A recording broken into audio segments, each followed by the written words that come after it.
Hi, I'm Wilson from Tiny Chip Hub. Today, we are going to talk about the noisy beasts that keep your miner from melting. Fans. Everyone's got a hot take. Just crank up the RPM. Bigger fans are always better. Add more fans, problem solved. Some of that is true, some of that is pure nonsense. Today, let's clear the air. Here's one thing you need to understand before anything else. RPM is the switch. Everything else, airflow, pressure, noise, they are just consequences. Turn the switch on and three things happen, but they don't move together like a happy family. They move at widely different speeds. Airflow, CFM, is the polite one. Double the RPM, you got double the air. Fair enough? Static pressure, mmH2O. That one is more aggressive. Double the RPM, pressure quadruples. And then there's noise.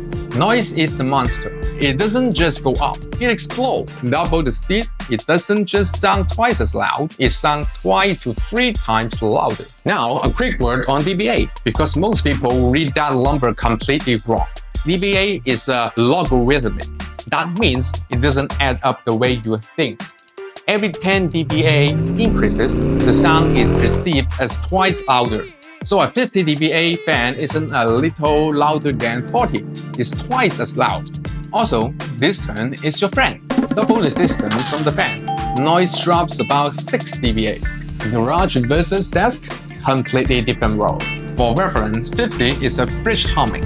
60 is normal conversation. 70 is a vacuum cleaner. Most home miners sit between 50 and 70 dBA, from fridge talking to itself to someone vacuuming next to your head. Now you know why every 10 dBA matters. Now when you actually go shopping, all you see are two numbers on the boxes. Max airflow, max startup pressure.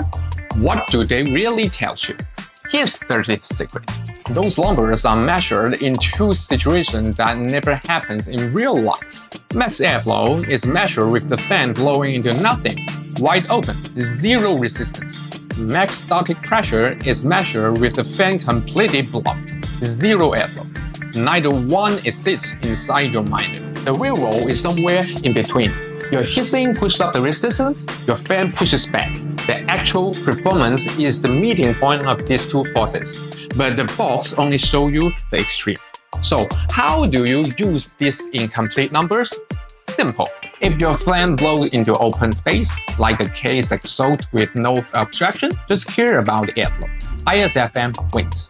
If your fan has to push through a dense heatsink or a thick dust filter, which is exactly what miners do, forget the CFM number. Look at the static pressure. Higher pressure is what guarantees the air actually makes it through. And one more thing, if a cheap 120mm fan claims super high pressure at very low RPM, it's lying. Fixes doesn't work like that. Walk away.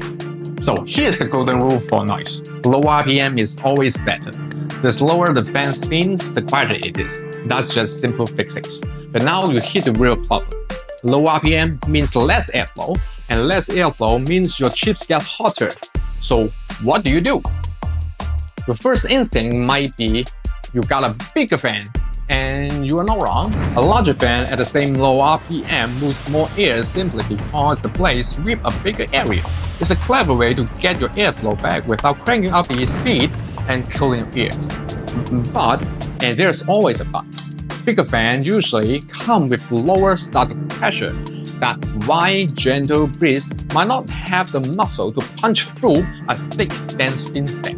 So now you've traded one problem for another. And this is the art of it. Cooling versus noise isn't a switch flip. It's a balance. Lower RPM, large diameter, enough pressure, every decision pulls something else. Now, if you ask me, Winston, what's the perfect balance? Just give me the formula. Honestly, we don't know either. The only one way to find out the sweet spot is to do what Edison did. You try everything, fail a lot, and keep going. See the mountains back there? Those are custom fan samples. Too loud, too weak, too ugly, straight to the graveyard. But here's the good news.